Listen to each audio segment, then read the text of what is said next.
do all that. Well, Oh, do you? now we won't edit. I put everything I've put in the system for the last couple of weeks. You know, I've got almost everything in that I've shot that I want. Yeah. You know, Yeah. the selects. That's what Yeah. you call it. You call them selects. Yeah. Because you have to tell me when you're ready. Ready.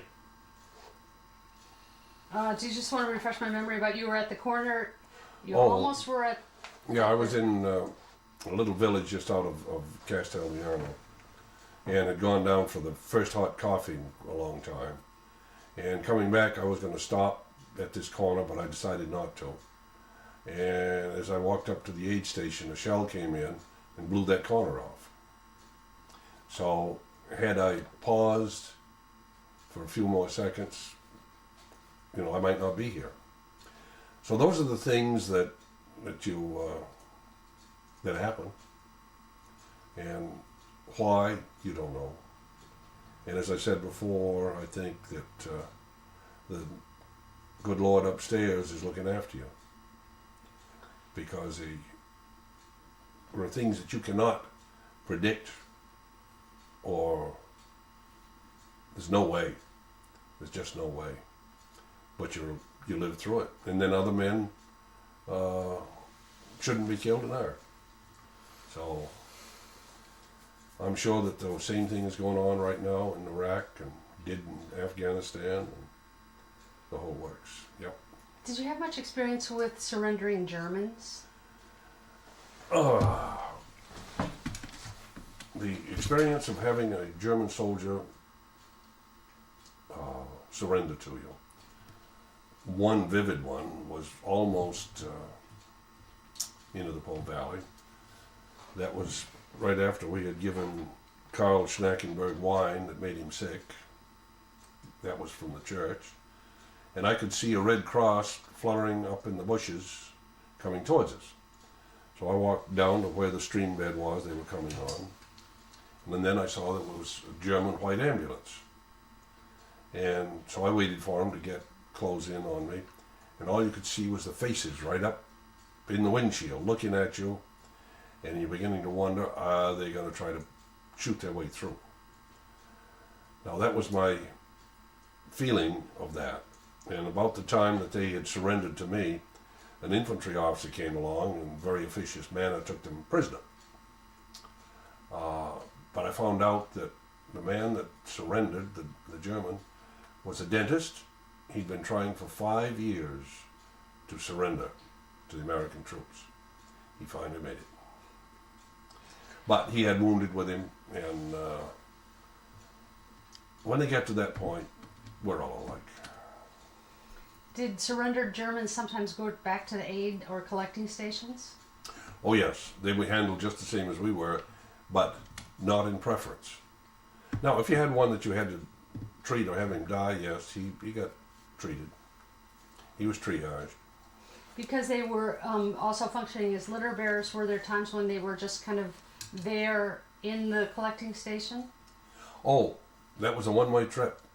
The Germans did not go back up to the front line and help evacuate patients. We had enough prisoners so that we just used them on a one-way street. And when once they were back to the aid station. Oh, so they'd evacuate to the rear. Then they would be shipped back as prisoners of war.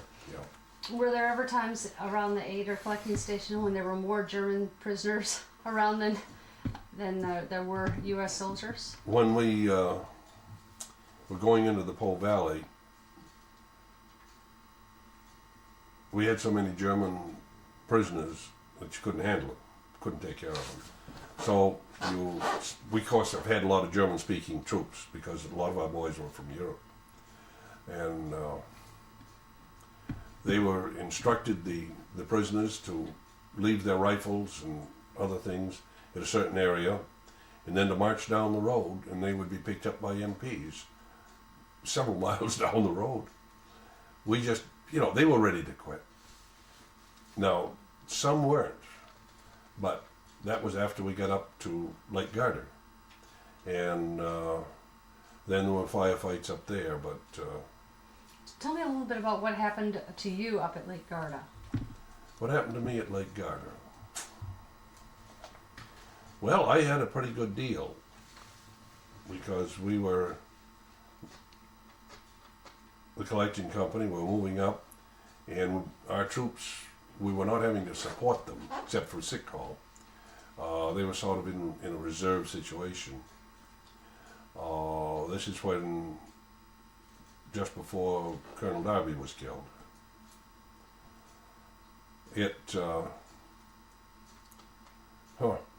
The first bath that I'd had in 2 weeks, I jumped into Lake Garda, realized that the water was cold, and we didn't have any of our spare clothing with us, hadn't caught up to us.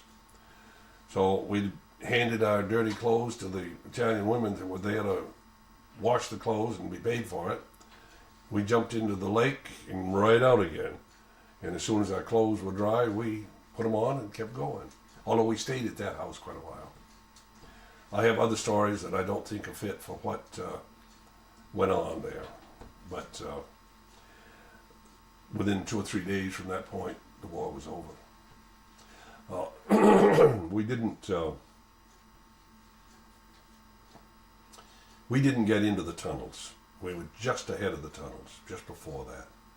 But we got the troops that were coming back, and as soon as the war was over, of course, then we all moved right through. And that's when I took the trip. We went up into that beautiful valley, and then we went out through Austria, and we actually got into Germany. We weren't supposed to, but we did. Were you stationed up along the Yugoslavian border? We returned, when I came back on that trip, Klagenfurt and some of the others, then we went, that was when the champagne was issued. Was when we moved back to the southern end of Lake Garda. And we knew that we were going to be issued a liter of champagne per person. So you can imagine that we had some pretty drunk soldiers. Now the war's over. This isn't during the war. So nobody was to leave the compound, but I had made a trade deal with an Italian when I was going to get a Beretta pistol for something. And so old Camp said, "Oh, go ahead and do it." So I did. But when I came back, the company was drunk because they had just been issued their champagne. Some of us took the champagne in splits, and then we split that so that we stretched it out. On the way back, I decided I was thirsty, so I went into an Italian, what do we call them? Well, vino shop. And there's most of the company in there, drunk. So some of them were telling me what I've got to do and this and that. So what I had to do was get them back to the company area. And I sent one man out that looked as though he was fairly sober, and he had the captain's Jeep with him. He managed to put that in a ditch. They finally got enough vehicles back there. They wrecked an ambulance. They finally got enough vehicles back there to evacuate everybody out there. I think I had 3 of them stretched out on the porch at that point. We got them all into the compound, and I got to bed. And at 3 o'clock in the morning, they woke us up. We were going to do a change of station. That was when we moved to Yugoslavia. So we got up, broke camp, and headed for Yugoslavia. Of course, things are smaller. It's not like being in the United States. And we got over to Yugoslavia at a little town of Trento. And we set up there in a villa. And we were there until they shipped us home.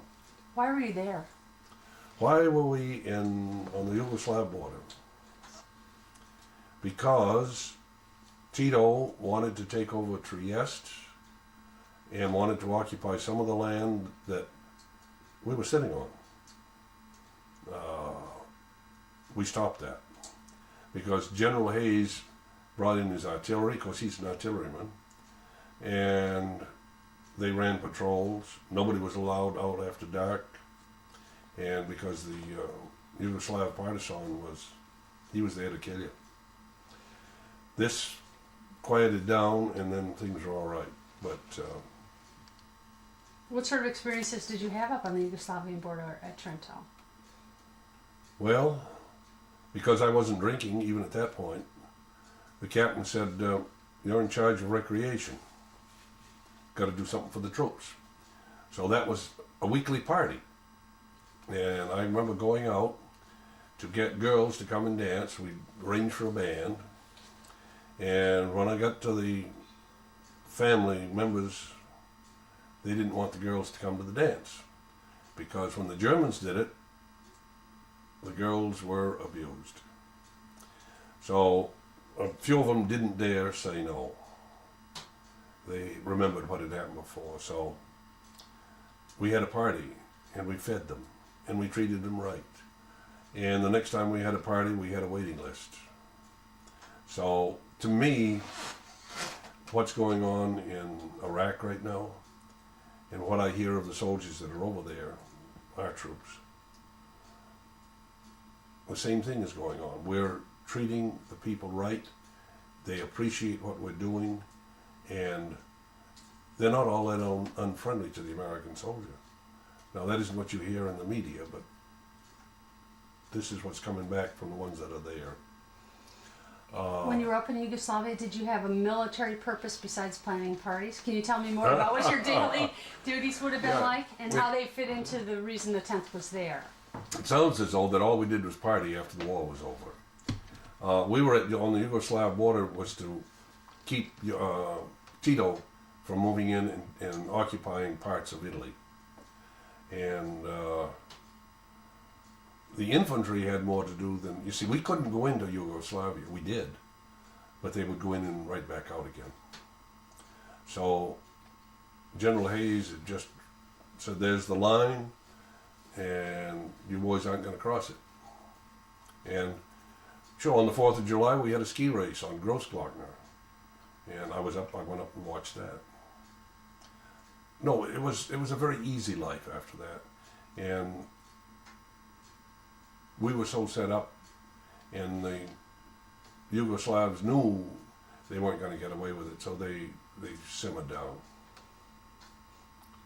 But you might go to some other infantry company and have a different story. They may have something else that happened that I don't know about. So did you spend a fair amount of effort developing positive relations with the nationals? We didn't think that we were, but we were. Because just the fact that you treated the children medically, you actually looked after them, which, the Army says you can't look after the indigenous people, but we do. I was in Kosovo and asked that question, what are you doing? They said, oh, nothing, we can't do a thing for them. The next day, I asked where something was doing, and they said, oh, we're getting ready to take the medics are going downtown, set up an aid station. We look after the indigenous people, and that's what is one of the biggest, when you talk about an ambassador, the best ambassador is a GI looking after the kids and the women and children. And we didn't have many problems. The Germans raped, and that was a big problem. Because the Italian family didn't want their daughters to have to suffer that again. Did you have good relationships with the Italian partisans? We did. We had relations with the partisans when we were in San Marcello just before the war really got going, because every night they would be coming in to be treated. Now, we were not allowed to know what was going on. It was just a select few of people because it was, we were sitting pretty close to the lines. And they get in, get treated, and leave. That was it. But no, we didn't until after the war. After the war was over, then, we go back to Italy, and then we do get to see the partisans. And they're second and third generation now, but they know the stories, they know what was done, and they appreciate the American soldier. What difference do you think the 10th made in Italy?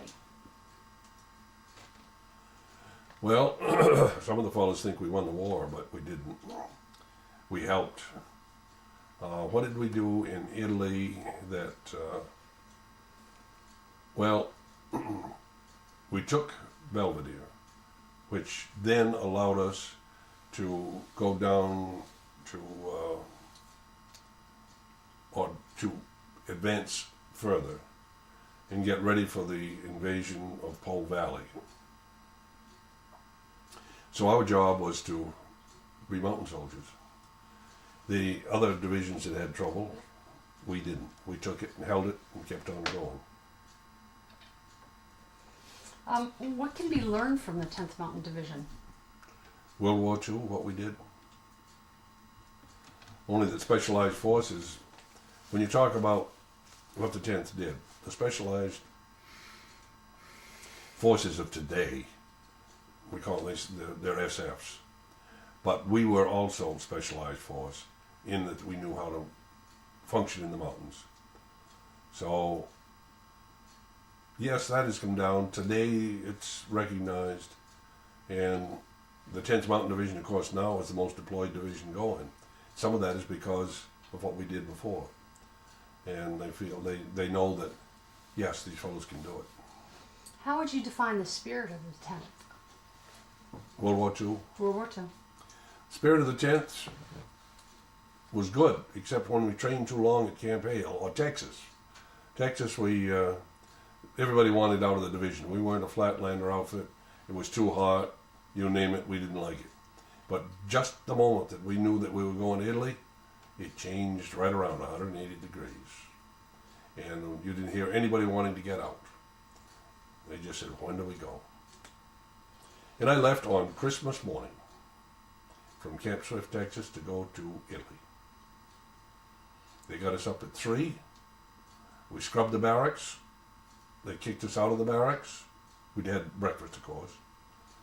And we couldn't go back in the barracks except to the latrine.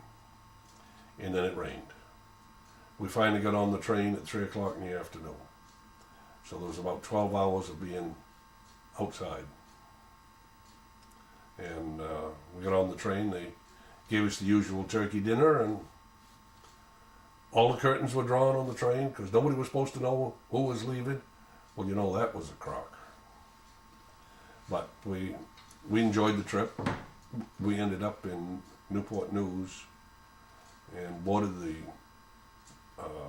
General Meigs. I came back on the La Grande Victory, a victory ship. But it was good. I have no complaints. What do you think are the 10th Mountain World War II values or ideals? The World War II values and ideals. Of the 10th Mountain Division? Yeah, of the 10th Mountain. What did they develop? Well, number one, they came in with the right attitudes. We lost, 4,500 casualties? So you had quite an influx of other men. But we had a good influence on their attitude. Because we knew why we were there. We knew it had to be done. And sure, we complained. But as they say, if you don't complain, you're not a good unit. And that's about right, because they're not thinking. What does it mean to you personally to have been a part of the 10th Mountain Division in World War II? I'm glad I went.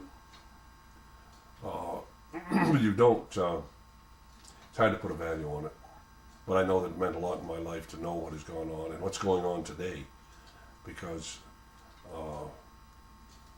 I get very upset when I hear some of the media that is not treating this as I would like to see it treated. And I'm just one of many veterans that feel the same way. How has being in the 10th Mountain Division shaped your life? I feel when I joined the 10th and stayed with it, that it influenced pardon me, what I did,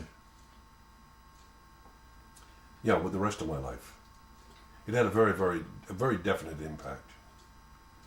How? I don't know, that's hard to describe, but because I'm one of these that has too many aptitudes. So I always had ideas, what I wanted to do, but so did a lot of the 10th Mountain Men. So,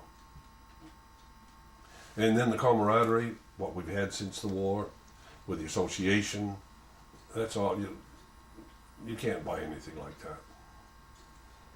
What do you think the legacy of the 10th Mountain Division in World War II is? The legacy, well, the first thing you'd think about is they're the only ski troops, or mountain troops, let's put it that way. They never lost any land that they occupied. Whatever we set out to do, we did, and I'm told we did it well. Boy, I was thinking legacy, but when I think about it today, and I talk to the young soldier and say, well, you have a legacy with the 10th. I know what it is, but it's sort of hard to explain to a young fellow. They can know that we had battles and so on, but the legacy,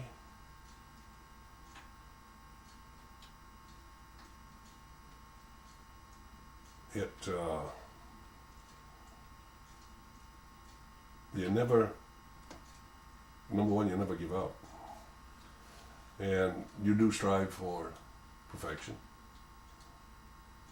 Even though that we were always complaining, the legacy is we did a job and we did it right. And when Desert Storm started, I talked to a lot of fellows my age, and they said, I wish I was younger so I could go. Even though we don't want to see war, but we knew it had to be done. Yeah. How do you think that the original members of the 10th Mountain Division inspire or influence members of the current 10th Mountain Division? How do we explain our feelings to the young troops?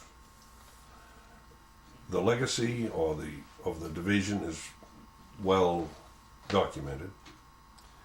When we had the 98 reunion,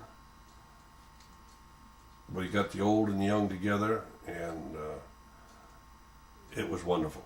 It was great. Everybody benefited, both the old and the young.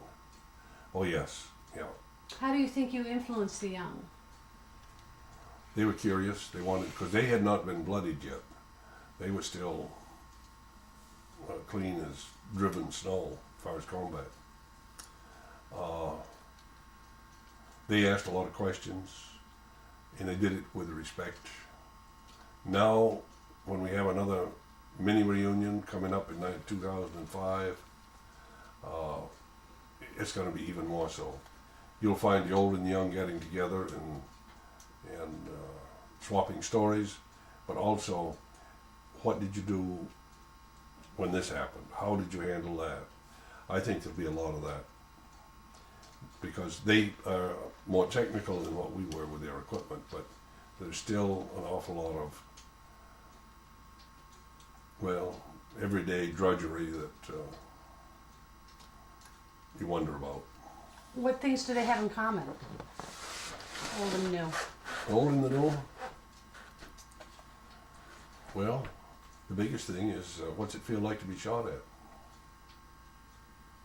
Because it's a different sensation. That's the big one. How about as far as the 10th Mountain Division's nation building efforts go? Do you see any parallels between the current and the original? The old division, as I think I've mentioned before, the soldier's the best ambassador. And were we nation building in World War II? Yes. because we put Italy back on its feet. What did we do for Germany? What did we do for England? Of course, they were friendly. What did we do for Japan? What are we doing today? Yes, we're nation building because we have to. And the 10th was, each individual was doing his part. Do you think the 10th Mountain Division today carries on that legacy? I'm sure they do. I'm sure they carry on the legacy of nation building, or anything you want to call it.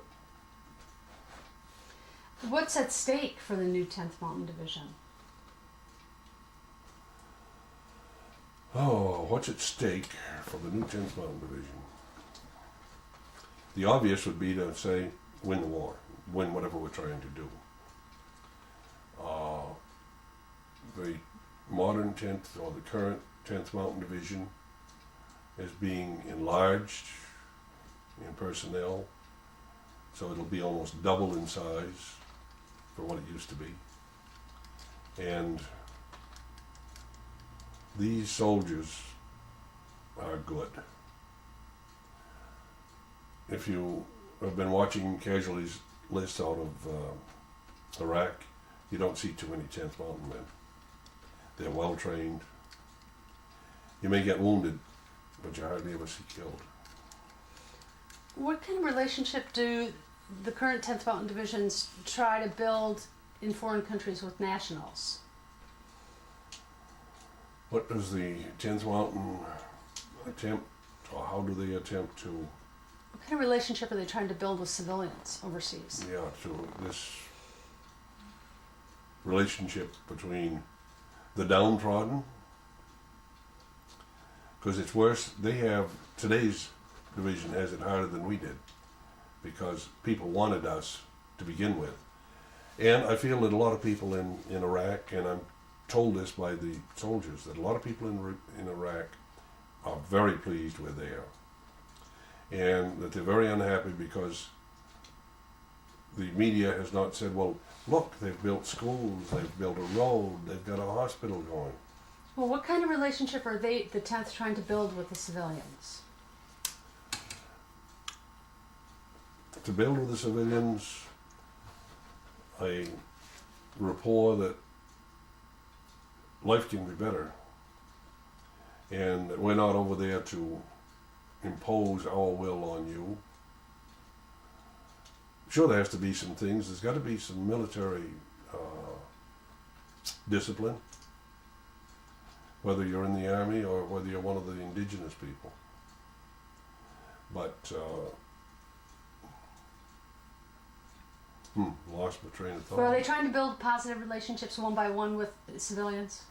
I think that the current soldier, yes, is trying to develop a rapport with the civilians that will turn into much better things, like a better government. And in what ways do you think the new 10th embodies the ideals of the original 10th? What way does the new 10th embody the ideals of the old 10th? And I guess all I can say is in every way. In other words, it's these boys aren't so different. Their mission is the same, except that they have better technology than what we had. I think I said to Abby Keeley something about the boys today have better toys than what we had. Well, it's not meant as derogatory. It's meant that technology has moved along, and our troops have too. And they're using it and doing a good job. Well, what is it? Is there anything else in the 10th Mountain Division story that you want the world to know? What would I like the world to know about the 10th Mountain story? Well, we only what we've talked about, the fact that we were a good unit, the men, and the old timers, I'm sure, want to see the best for everybody. And I know I do.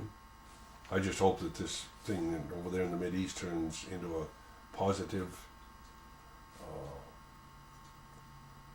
lifestyle for all of these people. Now, I don't agree with some of the things that the Muslims do, but that doesn't mean it's wrong for them. So I just hope that they have people that are in their government that recognizes the fact that we can live with that. We don't care. We're not going to try to tell them that they can't pray to Allah. That's their business.